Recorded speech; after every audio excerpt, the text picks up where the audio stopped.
भारत में जहां पीएम नरेंद्र मोदी की चर्चा होती है तो उनकी चर्चा आलोचना में होती है, जहां पर ज़्यादातर उनकी आलोचना इस बात पर होती है कि वो ऐसे ऐसे मुद्दे उठाते हैं, ऐसी ऐसी बातें की जाती है जहां पर भारत में ही खतरा बन जाता है, जहां पर एक समुदाय दूसरे समुदाय से खतरा पैदा मानने लगता है। यहाँ पर हिंदू मुस्लिम किया जाता है, यहाँ पर सीएनआरसी के मुद्दे को उठाया जाता है, जहाँ पर आपने खुद ही देखा होगा कि कितने मुस्लिम सड़कों पर आ गए थे।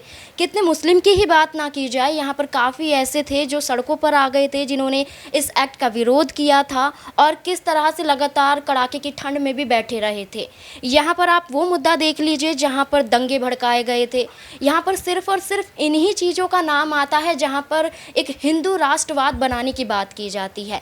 यहाँ पर आप किस तरीके से कह सकते हैं कि लोकतंत्र बच रहा है, जहाँ भारत में रहते हुए ही यहाँ पर हिंदू मुस्लिम किया जाता है, जहाँ पर लोगों को आपस में बांटा जाता है, वहीं पर कैसे कह सकते हैं कि लोकतंत्र अब बच चुका है।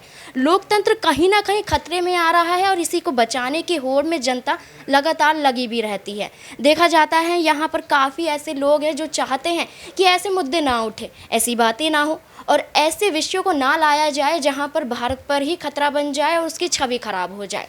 लेकिन यहाँ पर कहीं ना कहीं इन मुद्दों को लेकर पीएम नरेंद्र मोदी की भी चर्चा काफ़ी होती है।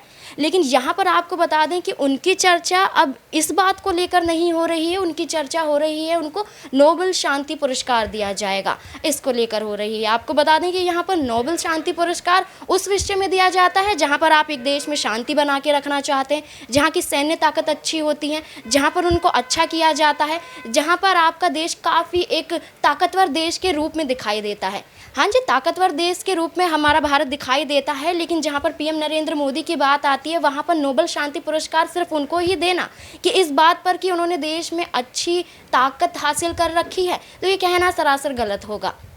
आपको बता दें कि यहाँ पर नोबेल शांति पुरस्कार पीएम नरेंद्र मोदी को लेकर चर्चा की जा रही है कि दिया जाएगा। वहीं इसी को लेकर यहाँ पर आपको बता दें कि नोबेल प्राइज़ कमेटी ने अपना एक बयान भी दिया है। उन्होंने प्रधानमंत्री नरेंद्र मोदी का जिक्र करते हुए कहा है कि मैं मोदी की कोशिश को फॉलो कर रहा हूँ। मोदी जैसे ताकतवर लीडर में शांति स्थापित करने की ज़बरदस्त क्षमता है।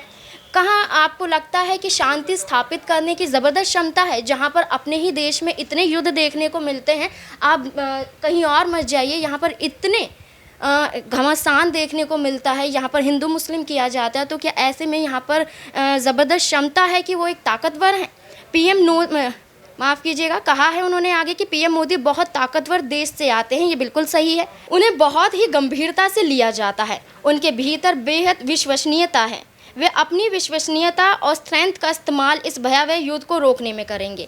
यानी कि आपको बता दें कि भयावह युद्ध एक तरह से एक दौर भी आया था कोरोना काल का, जहां पर स्थिति बहुत ज़्यादा ख़राब हो गई थी। भारत में काफ़ी गंभीर स्थिति देखने को मिली थी, जहां पर काफ़ी लोग मर रहे थे। स्थिति ये दिखाई जा रही थी कि अस्पताल ठीक नहीं है, कहीं ना कहीं व्यवस्था ठीक नहीं है और इसी व्यवस्था को लेकर मोदी सरकार पर भी सवाल उठाए गए थे।